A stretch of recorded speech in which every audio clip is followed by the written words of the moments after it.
Thanks for tuning in as we are live on Proline TV for the Our Lads Football Network. I'm your host, Greg DePalma, and we're going to talk about the Minnesota Vikings. And specifically from the Viking Age, he is the new NFL lead editor for Fansided, Adam Patrick. Adam, good to talk to you again. It's been a while. Yes, it has been a while. Thank you for having me on. I got a little more gray in my beard now than the last time I was on here, We but all have. that's what happens when you have small kids and you're a Vikings fan, so it doesn't help at all. But yeah, thanks for having me on again. I'm happy to be here. And thanks for the recommendation for Tyler. He did a great job filling in. Oh yeah. I hadn't been covering the Vikings for the Our Lads draft guide before, and so I had this last second, hey, can you do the Vikings for us? And I said, sure, obviously. So I needed like a last second recommendation since you weren't available. So Tyler did a great job. And we're actually going to be pushing out at Our Lads the draft review guide. This is last year's, but in about a month, we're going to be doing the draft review guide. This is a link in the description of our on-demand video and everything, or a lot, I should say, of what you talk about here with me today. I am going to use to help me write up the Vikings report, which is going to cover the draft, free agency, UDFAs, all that kind of stuff. So I appreciate your time, Adam. All right. No pressure. No, not at all. All right. So let's go ahead and get right to it. Let's start, first of all, with free agency, since I didn't have a chance to talk to you specifically, of course, when I was talking to Tyler about free agency and previewing the draft. A lot of pickups in free agency. Let's start, first of all, on offense, because there were a few significant moves here, especially on the offensive line, getting both those veterans from Indianapolis. Of course. They brought in Ryan Kelly, and they brought in Will Fries. Ryan Kelly, the center, and Will Fries, the guard, to replace Garrett Bradbury at center, who was with the team for about 5 or 6 years. And then Fries being brought in to replace the rotating door of Dalton Reisner and Ed Ingram at right guard there. So now they got some more stability. So yeah, those were two big pickups. And then I think the trade of Jordan Mason from the Niners is an underrated addition to the Vikings this offseason as well. He's a physical runner. Seems like they're gearing more towards a physical style on offense. Obviously, they still have Justin Jefferson, Jordan Addison to get the ball to those playmakers, but adding guys like Jordan Mason, Will Fries, Ryan Kelly, who are more like mean, like get in your face, run you over type of guys. Seems like that's something they really want to do. Makes sense because they're in a division with the Lions, who've kind of been following a similar formula in the last couple of years of for their success, and then the Eagles as well, with just winning the Super Bowl, winning in the trenches. So I think the old saying goes, the NFL is a copycat league. So the Vikings are trying to build their own, team from the trenches, and they've really invested heavily in the offensive line, probably the most in maybe like the last 10, 15 years, maybe since Steve Hutchinson, since they signed him, which was like 2006, 7. They've spent high draft picks, but never really like gone full in. I feel like they have this year. And of course, having JJ McCarthy under center is more incentive to do that because he's a big asset and you want to protect your assets. So and we'll talk about Donovan Jackson when we go over the draft picks. But I mean, let's talk about McCarthy, because that has a lot to do with free agency with Sam Darnold gone. So what would you say, like was it a 50-50 split? Was it more, we want to go with McCarthy, it's okay that Sam Darnold is gone, regarding the fan base?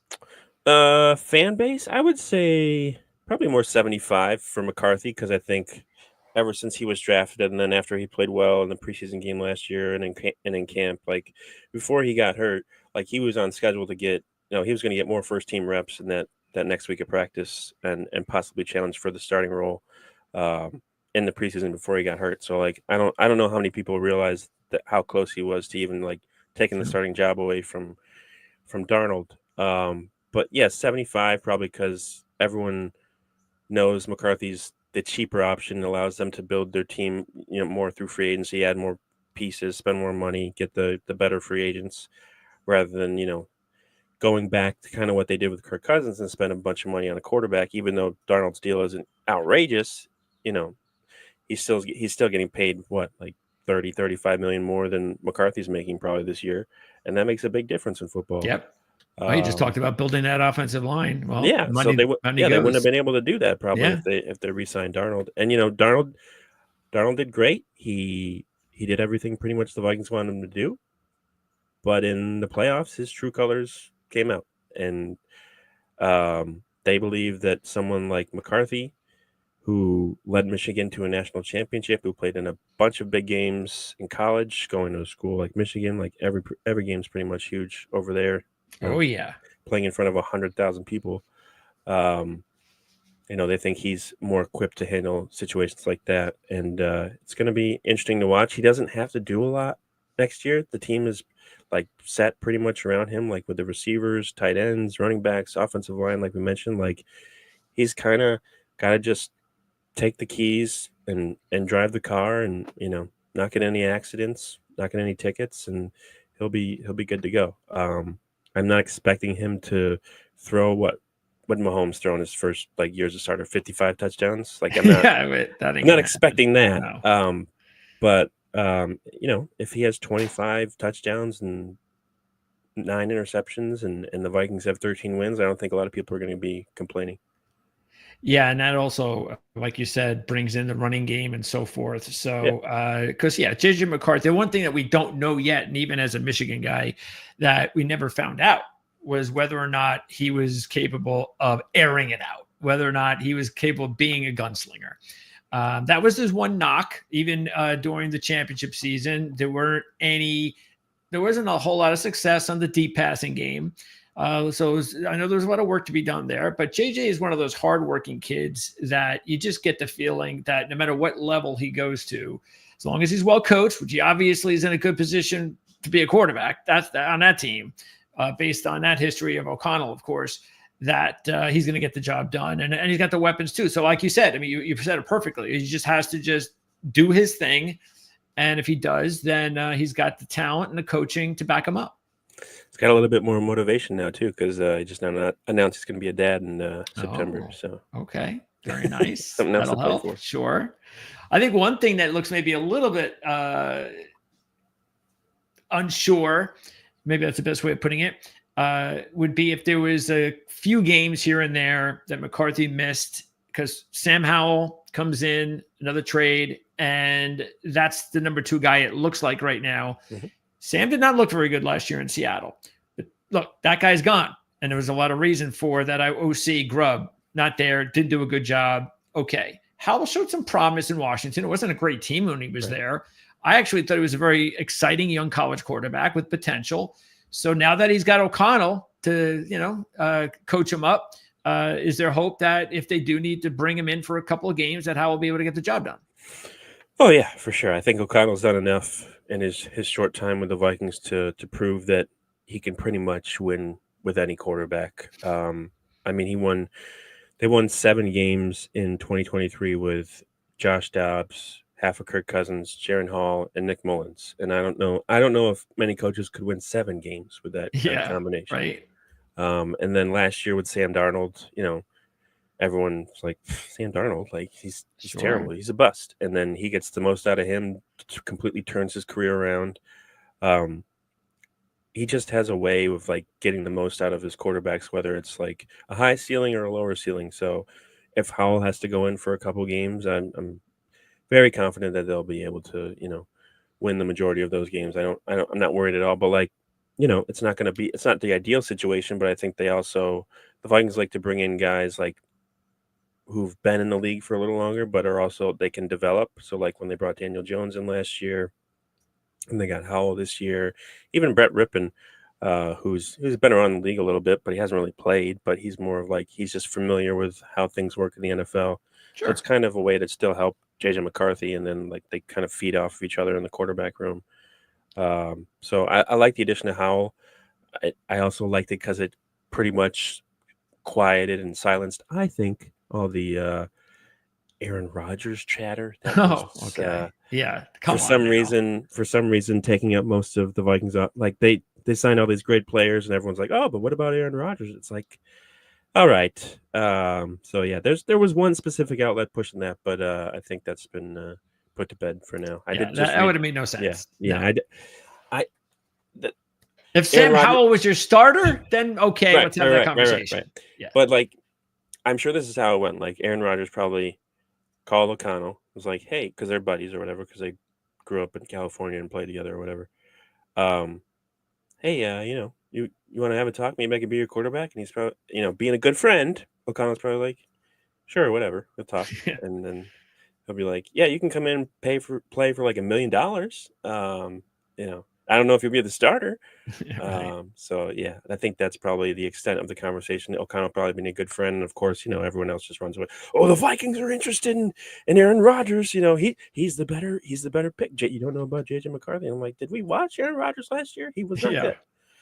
So I'm glad that's over. Yes, I'm hoping absolutely. for him to sign with the Steelers soon, and just we're all waiting for that. Absolutely, that's gonna happen. It will. We all know that. Had an opportunity to talk to our Pittsburgh Steeler insider just a few days ago. That's of course available already here on the channel. You can check that interview out. Alex Kozora does a great job. Oh, nice. Yeah. Okay, so when we go through this and I go through each position, I also want to ask you, might as well take a look at some of the other players, including even some of the UDFAs. So there weren't any draft picks at running back, or at quarterback. So we might as well just throw in those two UDFAs because Trey Stewart, he was pretty productive at a lower level, Jacksonville State, even though Jacksonville State was very successful the last couple of years as a program down there. And Max Brosmer did a great job stepping up from the FCS to the Minnesota Gophers and showed that he's got talent. It's just a matter of finding the right spot and developing a little bit more of his game. And again, I think he could have picked the more perfect spot to land. So do you think it's possible? I mean, do you actually think that it's if Brosmer shows enough that he could possibly win a third job just because they wouldn't want to lose him to stash him on the practice squad? It's possible. Yeah, I think it'll probably depend on what he does in the preseason. Because if he, shows out and blows up, he's probably going to have a lot of calls from the Viking or from other teams trying to trade for him or whatever, which could work out for the Vikings anyways. That's true. But right now, I would say practice squad is probably where he's headed, where they would like to probably put him. He could challenge for that 3 spot depending on what goes on in training camp and stuff in preseason, like I said. But I would say best case scenario right now would probably be practice squad for him. With Trey Stewart, I think he might have a better chance of making the active roster because they do have Ty Chandler, who is in the final year of his contract, I believe. So that and another guy named Xavier Scott, who's just not really. I think they added him. They signed him to the practice squad last year, and they kept him around for this year. So like that third running back role is kind of open right now, and they could add someone else. I saw something where like the Vikings should be a possible landing spot for Travis Etienne, and I don't know about that, but maybe someone with a little more experience. But I could see someone like Trey Stewart, making the final roster, especially if he's able to do more, like contribute on special teams and stuff like that. And then there's another guy, Silas Bolden, who I think has a good chance of making the team as a returner because he was a really like dynamic returner when he was at Texas. Okay. And Brandon Powell's not with the Vikings anymore, and he was their primary punt returner for the last 2 years. So I think Silas Bolden has a good chance at possibly making the active roster as a returner for the Vikings next season. So that would be it. If Bolden's going to make it, it's going to be because of the return position. And speaking of the wide receivers and free agency, they add Rondell Moore. I guess Tim Jones, I'm assuming he's more of a special team guy. But Rondell Moore, it's about obviously staying healthy. And if he does, that slot job is really his, right? Yeah, I don't know because it sounds like he might not even be healthy until training camp to practice. Okay.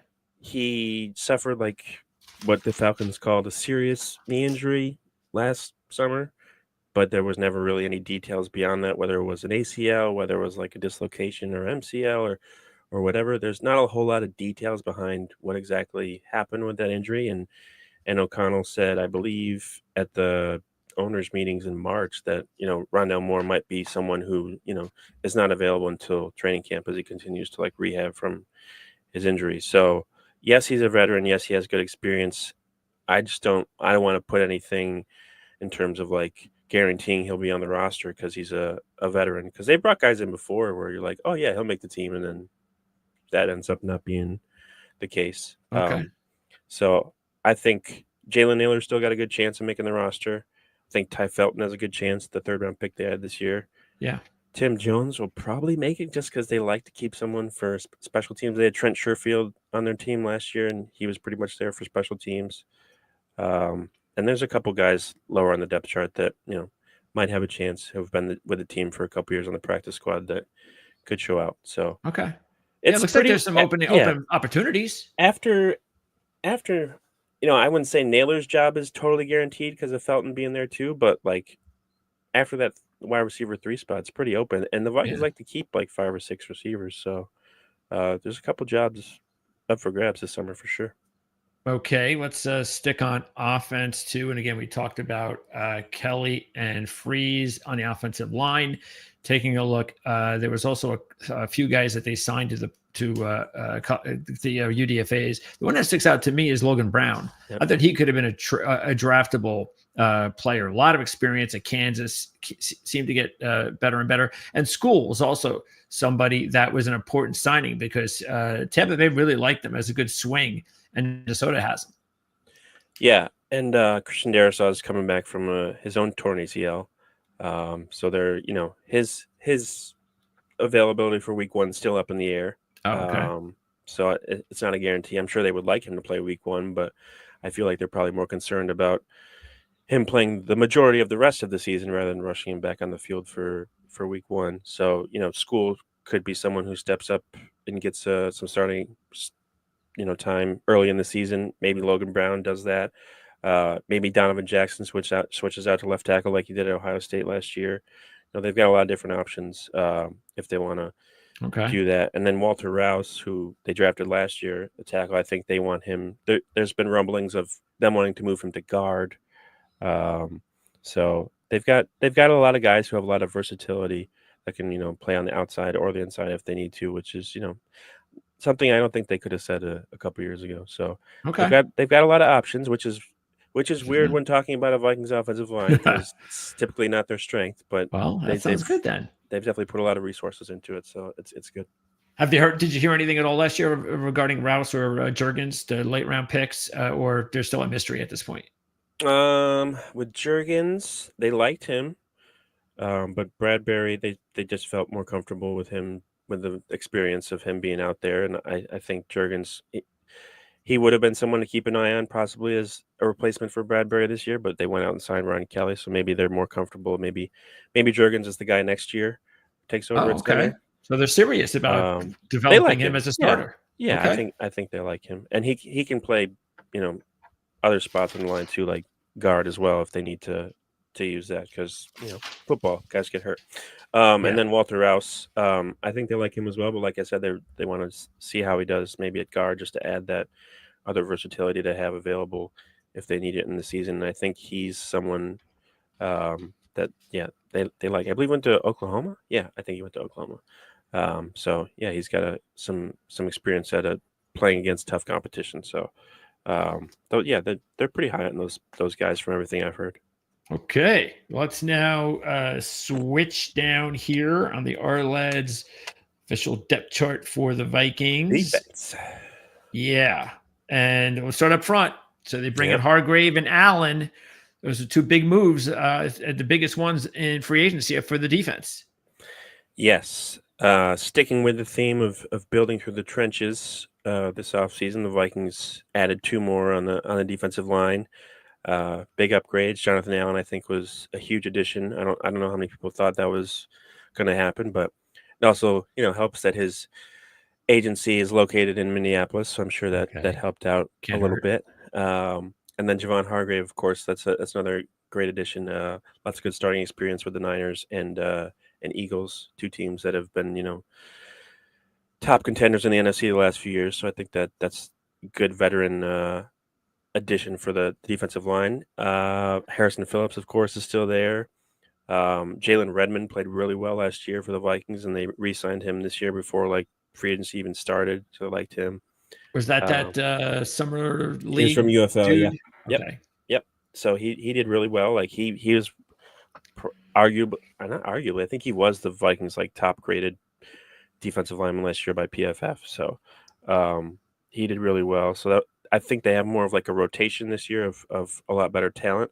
I think Allen and Phillips will obviously be on the field the most, but I could see something where like Redmond and Hargrave are like kind of splitting time, going back and forth to keep guys fresh. And then they added the kid from Georgia as well in the draft, so that should help too. I think a lot of people have picked him as like someone who could kind of maybe surprise, because he's someone who like didn't really produce at Georgia, but maybe he didn't because there wasn't as many opportunities because he had some. He's a like, raw kid, but yeah, he's he got had some tools to work dudes with. in front of him, Yes. at Georgia. So like if he played at a different school, maybe it could have been different. But they like so far what they like from him. There's Levi Drake Rodriguez, who had a really good camp last year, made the team as a 7th rounder. I think I'm going to assume they still like him. Elijah Williams, they just signed out of I want to say an HSBCU school. Morgan State. He I think he had like 16 sacks or something last year for Morgan State. So someone that they're really excited about as well. He was invited to rookie camp as a tryout, so he obviously did enough to impress them to earn a contract. So I'm curious to see how he does in camp. And then Taki Taimani, I don't know. Sure, we'll go with that. They liked him last year as well, and I believe he made the active roster, but he just got hurt, so he didn't get a lot of playing time. But yeah, I mean, a lot of questions. I mean, just if I can, if you don't know the Vikings and you just look at the depth chart, you go, wow, look at all of these free agents, college free agents, and a draft pick. That's really what they're made, and a 7th rounder. As far as the depth. So, and the kid from the UFL kid. And the UFL kid. So yeah, that's definitely something that you need to do. But no, I think it's good. I think and the Vikings play a different kind of defense. It's not like, the Eagles or somebody else, like a traditional 4-3, where like Vikings line up 3-4, but with Brian Flores, he can line anybody up anywhere and just to confuse you and mix things up. So like, just because it says on the depth chart that these are the 3 guys leading the top doesn't mean like those are the guys that are going to get the most playing time. It could vary every week, but I would say Jonathan Allen and Harrison Phillips will still probably get the majority of the snaps from that group. Okay, linebacker, and looks like just one official signing in Eric Wilson. Yep. And yet there were a bunch of UDFAs, including Tyler Batty, if we're talking not just linebackers, but edge rushers, because Batty was really BYU's leading edge rusher the last couple of years. And, of course, they had an undefeated run there for a while last season, did the BYU Cougars. So have you heard anything yet? Because it looks like there are, 5 or 6 UDFAs they signed at this position, including, and again, Eric Wilson, is he going to be more of a special teams guy? I think so, yeah. He was Eric Wilson started out as a undrafted rookie with the Vikings. That's why he started his career. That's right. Yes. He left for a few years, played for the Saints and the Packers, and then. So he came back this year, it was nice to see. I always liked him. I thought he was good. I think he started 2020 or 2021 under Zimmer. Like Zimmer's last year, I think he was the starting linebacker, one of them. And so he, I'm happy to see him back. But yeah, with like Tyler Batty and some of the other guys, the Vikings have been really good at finding like these undrafted edge rushers. You look at Bo Richter, you got Gabriel Murphy last year too. They've done really well with finding guys who go undrafted for whatever reason, and they bring them in and get the most out of them, especially in Brian Flores' defense seems to bring the most out of edge rushers, because it's just really fun to play in Brian Flores' defense when you get to just run after the quarterback all day. So, and then with all their UDFAs that they signed, they only drafted 5 players, so I think they signed like 19 UDFAs. Okay. So that's why they have so many undrafted guys, because they only had 5 picks this year. That's it. which is fine because that's a result of drafting J.J. McCarthy and drafting Dallas Turner last year. Sure. Dallas Where Turner. scouting helps. Yeah. So Dallas Turner, I think he's in for a bigger year this year because Patrick Jones isn't there anymore. He'll have to go sign with the Panthers. So there's going to be some opening for snaps there. So I think he'll be able to take advantage of that. Then Kobe King is more of a special teams guy right now. Could develop into something further along the line, but I think for now and maybe for next year is more of a special teams Yeah, I agree. centric Yeah. player for them. And then there's a couple guys maybe on the bubble like Brian Asamoah who, he's been with the team since 2022, but he's been mainly a special teams guy. So I'm not going to sit here and say like his spot's guaranteed. But yeah, at the top of the depth chart, you really can't go wrong with Grenard, Van Ginkel, Blake Cashman, and Ivan Nope. Pace. So they have a really good linebacking unit and maybe one of the best in the league. Bo Richter, is that do we have him there just because someone had to be there, or is Bo Richter deserve to be there?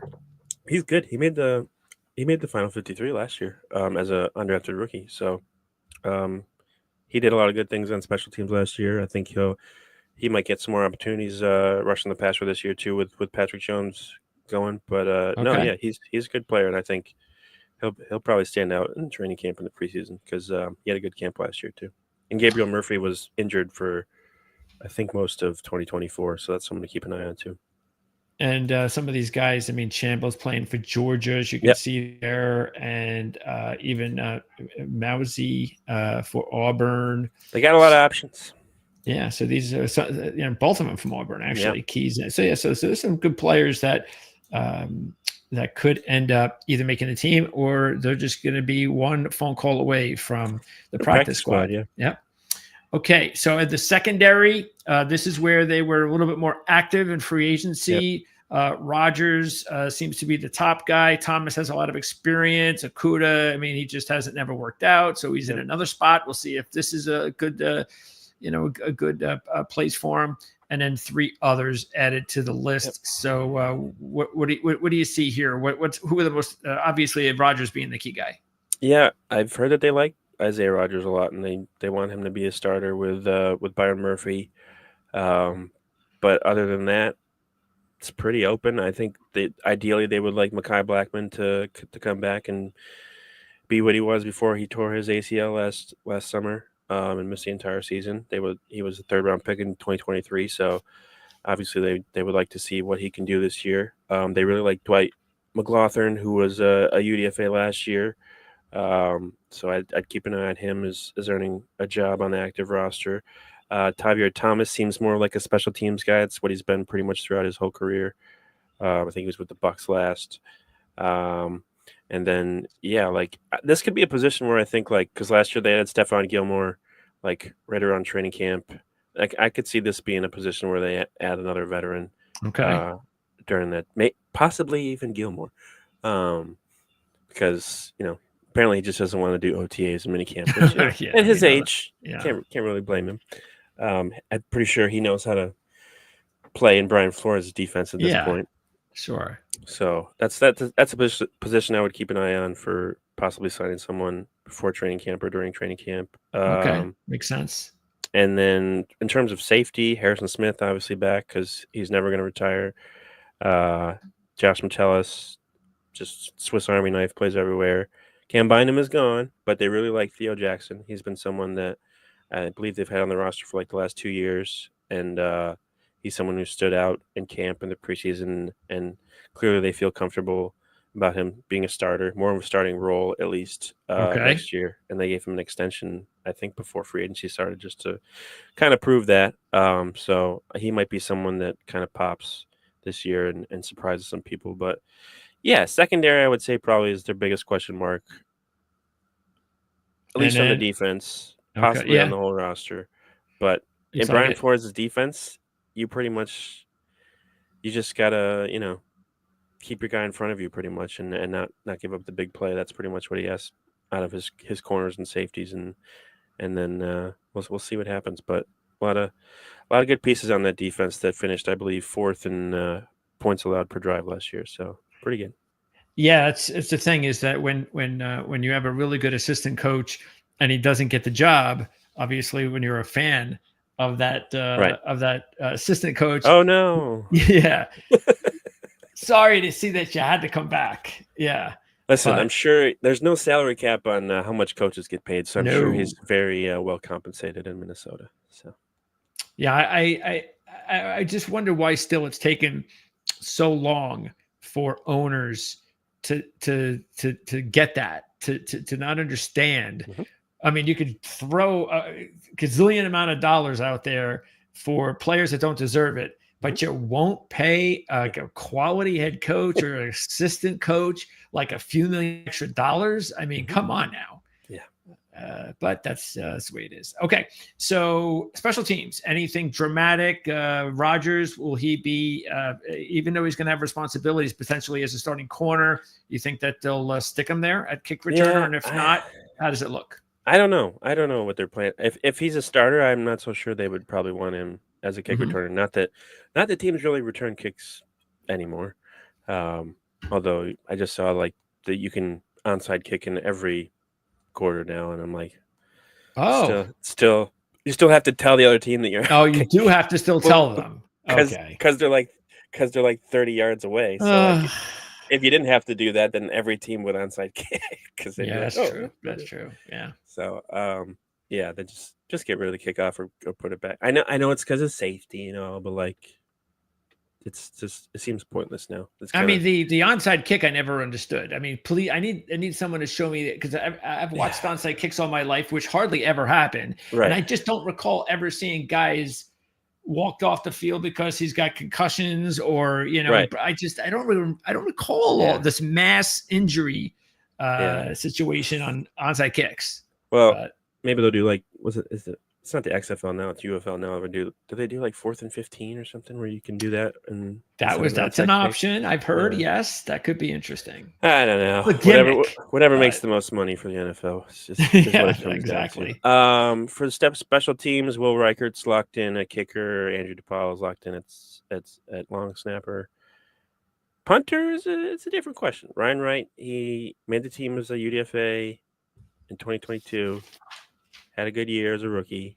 Okay. Not been that great last 2 years. Kind of been middle of the pack, bottom third of the NFL in terms of like punting average Oh, that's not good. and net punt.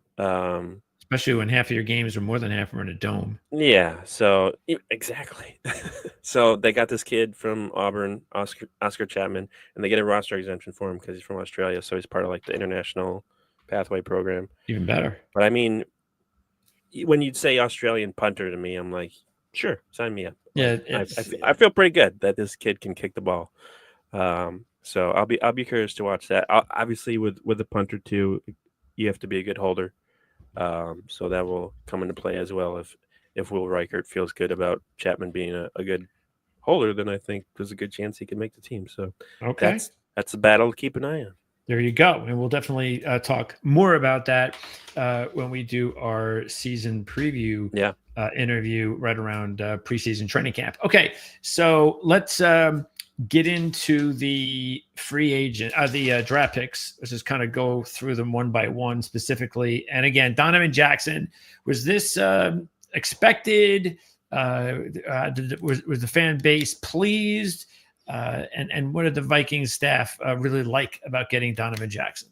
Not to toot my own horn, but I did write an article right the day before the draft and say that they're probably going to pick Donovan Jackson just because the way everything's lined up. They like guys from their first round picks, especially. They like guys from big schools. So Ohio State, everything they've done has been building around JJ McCarthy. They need a left guard. Donovan Jackson's a left guard. So it just made sense, and then they did it.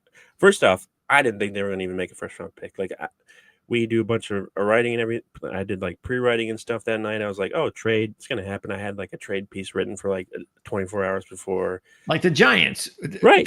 You expected the Giants. I'm to be like, the Vikings. Here we go. Yeah. They're going to trade because they only had 4 or 5 picks going into the draft. I'm like, they're not going to. They'll trade back. They can get somebody still.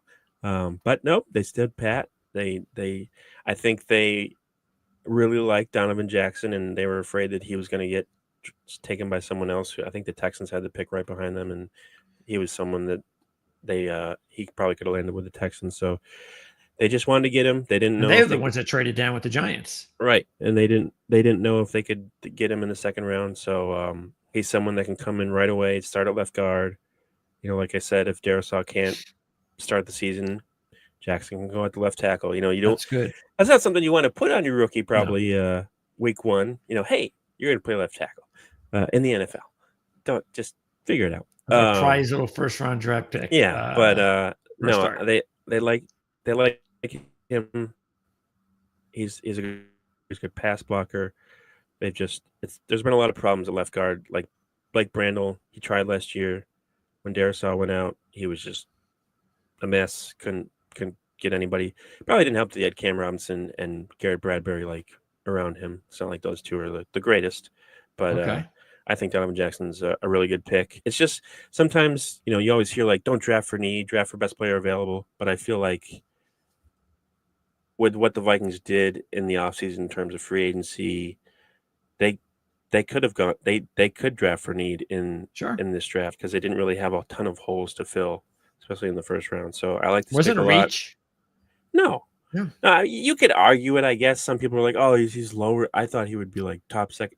Who cares? If they wanted him and he's a good fit, then it doesn't matter. If he's good, 4 years, people are going to be like, "Oh, he was a reach." No. Love the day after draft grades. Those are always my favorite. Yeah. I know. Well, that's what they want, right? I know it is. That's what they want. It's the business. You got to give people what they want. But I think Vikings fans are as thrilling as an offensive line, as thrilling as a guard, getting picked in the first round can be. I think Vikings fans are pretty excited about Donovan Jackson. Okay. No problem with an Ohio State kid blocking for a Michigan quarterback. Right. Yeah. Well, and Ohio State rejected JJ McCarthy. So. Oh well. Yeah, that's where he wanted to. That's where he wanted to play, and shouldn't have done that. Well, somebody got the last laugh, didn't he? They both did. They both won the national championship. Yeah, they kind of did. Even though I'm sure JJ in the locker room was still, hey, even though he wasn't there last year, but I think Metellus is a Michigan guy too. So yes, he is. They're outnumbered. Yep. Okay, sticking on offense, Felton goes next in round 3. And being a Big Ten guy myself, combo Michigan fan, Rutgers fan, I'm from New Jersey. Rutgers fan? Oh, my goodness. From New Jersey. I'm sorry. No, that's okay. I got Greg Schiano back. I'm happy. We're heading somewhere.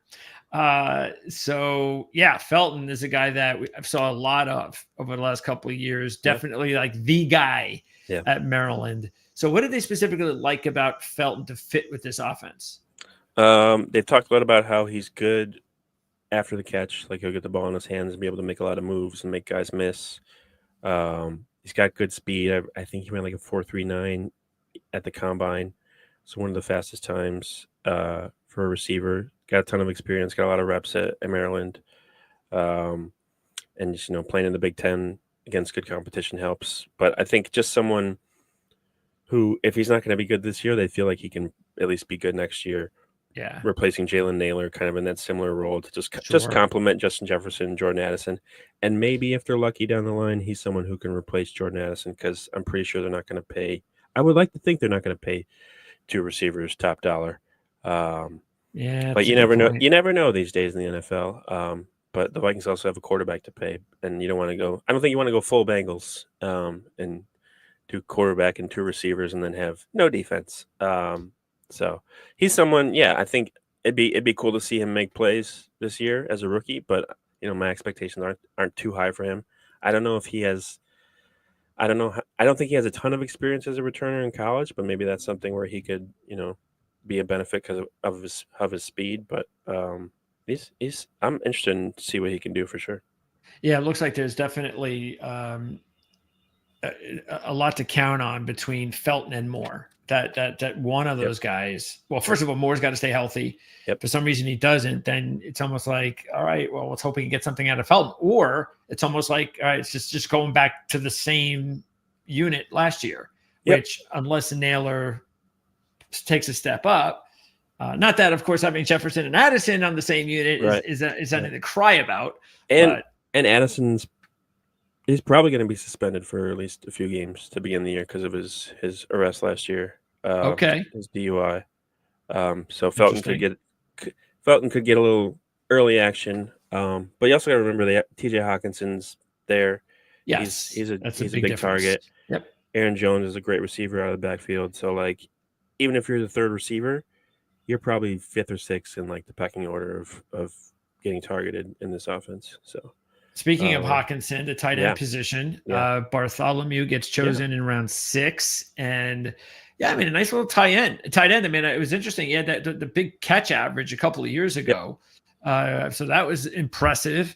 And then he's been productive for them the last several years. And then also, I know I don't think Nesbitt's going to make it as a UDFA. Maybe he makes practice squad, but Urasek is going to be an interesting one to keep an eye on. Maybe he has a chance to make the team too. So I actually think that might be a pretty good competition between Urasek and Bartholomew.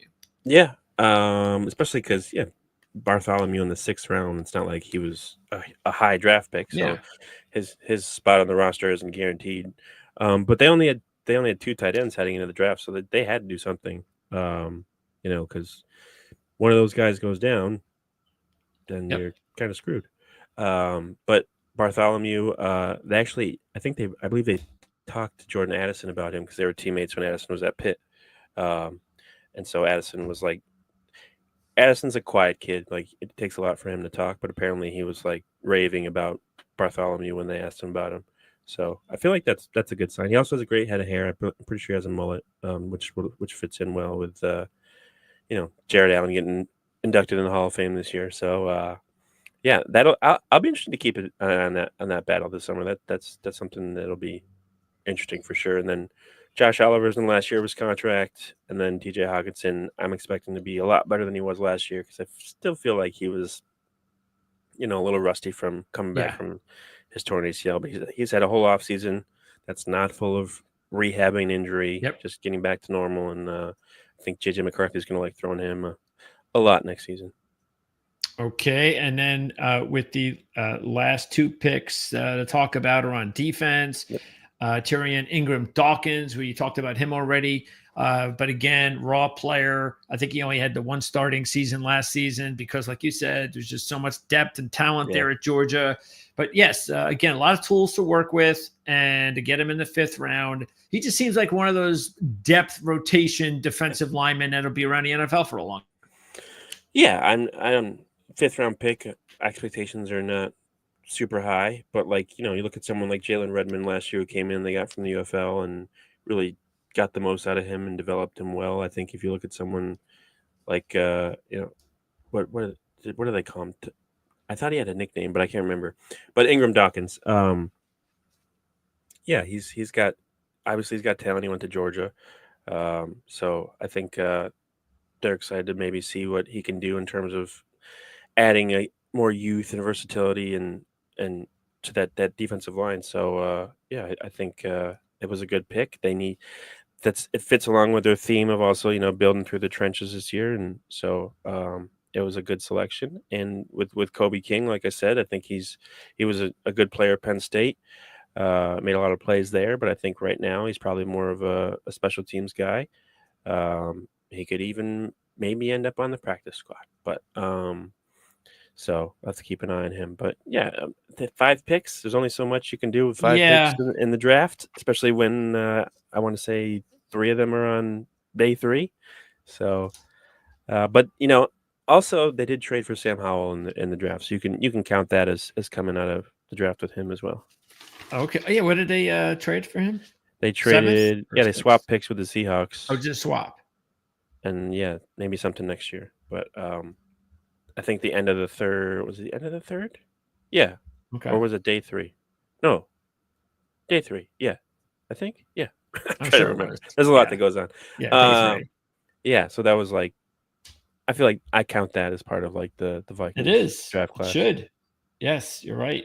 Anyway, everything else, the coaching staff is pretty much all the key guys are Yep, back, right? yep, yep, yep. Okay. One of an underrated part I feel like of a team is bringing back a lot of your coaches from the previous year, especially if you're a good team. Uh, I look at a Yes, team like the Lions. Everyone's like, "Oh, they're going to be fine. They're going to be great." They lost like 10 assistant coaches last year that could or be a this year, problem. including Ben Johnson, including Aaron Glenn. Yeah, And they're just assuming, oh, they'll just put people in and everything will be fine and dandy. it may not work out like that.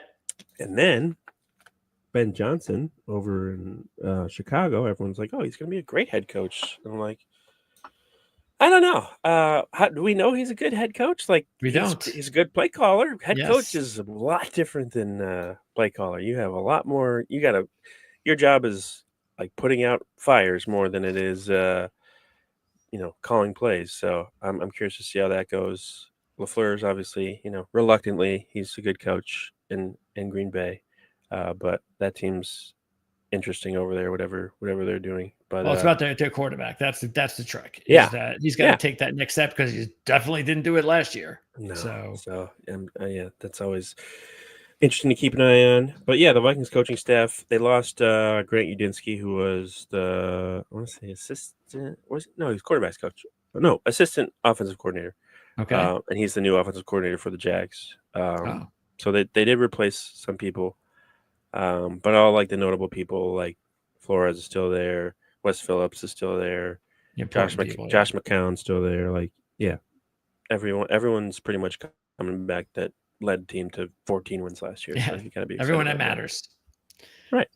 Before I let you go, the schedule. What stuck out regarding the schedule for you? Whether it was primetime games or road trips, anything stick out that was good, bad, the bye? I think the back-to-back international games sticks out pretty large. Okay, And when is that part of the season? week 4 and week 5, they're in Dublin, and then Okay. the next week they're in London. They're staying over there. And why did they agree to this? Probably because the NFL told them to get a draft later in Minnesota or a Super Bowl. Something like that. Something Yeah. financially. Oh yeah, there's always something. Yeah. But a lot of people react to this like negatively, and I'm like, I think it's fine because if you look at it, it says at Pittsburgh Steelers, at Cleveland Browns. So instead of playing in Pittsburgh Good next season points. and Yes. playing in Cleveland next season, they're playing on neutral fields. Absolutely. That works out. Possibly with the Vikings draw pretty well overseas because they've been over there a bunch the last few years. So they've got a pretty good fan base over there. And I guess Dublin's London's only like a half-hour flight away from Dublin. So it's not like they're like going from Australia to Dublin or whatever. And then they have their bye in week 6, which Makes sense. You'd rather have a later bye, but yeah, they're going to need time to recover. And so but they also get an extra week to prepare for the Eagles coming up in week 7. That'll be a big game. Thursday night is the Chargers in week 8. Wow, look at this after the bye. So the Eagles, the Chargers, the Lions. But then they get a mini bye before the Lions, so they get a little extra time to prepare for them. Then the Ravens. That Ravens one's tough, but it's at home. It's in Minnesota. Like they got a lot of tough opponents, but like they either have like extra time to rest before, or they're playing them at home. Like they're playing on Christmas, at home against the Lions, but then by playing on Christmas, that gives them a mini bye before the final week 18 game against the Packers at home. So like there's a lot of like little advantages that they have.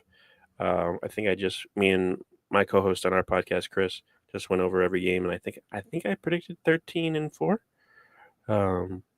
So predicting the schedules already, are you? Yeah, you like you said, you gotta give people give them what they want. That's absolutely right. But yeah, there's obviously it can go off the rails pretty quickly. They open up against the Bears on Monday night. That's never easy, but I'd rather play the Bears with a brand new head coach and brand new coaching staff in week 1 when they still might not know what's going on, and instead of week 15 or 16. So there's a lot of fun games, but I like the way it turned out. And it looks like the easier part of the schedule is early before the bye. The harder right after the bye. And and who knows about the Eagles? Like, yes, they just won the Super Bowl, but that team is so boom or bust. I feel like sometimes, especially with that head coach, and things can go off the rails pretty quickly. You never know. And so, you're too preoccupied with the tush push. Yeah, exactly. But like, I was talking to somebody who's a Chiefs fan, the rough life that they have, and they're saying how like Chiefs fans don't really care about schedule because like the goal every year is to get to the Super Bowl, so they don't really care who they play. Like, and I people who are complaining about the Vikings schedule, I'm kind of saying that to them as well. Like, if you want them to be good, they got to beat like good teams. So Yeah, I'm good with that. I agree. yeah, That's what you want so your team to play, the you don't best want them teams. to back into the playoffs or the What, Super Bowl, what do you want to schedule? and you lose in the first round. Yeah, it's In Arizona, and when there's LA's on fire. no, that wouldn't. Yeah, that whole situation was not good. No. Yeah. Anyway, Adam, this was great. I'm glad we had the opportunity to catch up and talk some Vikings football, which I am looking forward to doing again when we get to training camp right around preseason. We'll pick a time and we'll have links in the description of this on-demand video portion here as we're talking live, where I'll be able to throw in all sorts of links of how everybody can check out Adam's work. And how often do you do the podcasts? Right now, we're just doing it once a week because it's May. Yeah. And there's not a lot going on. But usually during the season, we try and do at least twice a week. But yeah, go check out the Viking Age podcast. We're on YouTube. We're on wherever you get your podcasts. So check that out and check out thevikingage.com. Excellent, Adam. Thank you very much. No problem. Thanks for having me. You got it. Want to thank everybody out there, too, for checking us out. And we'll talk some more football here on Proline TV and the Our Football Network sometime next week. I think our next interview, we're going to be talking about the Baltimore Ravens on Tuesday with Tony Lombardi of the Russell Street Report. So check us out then, and we'll see you guys.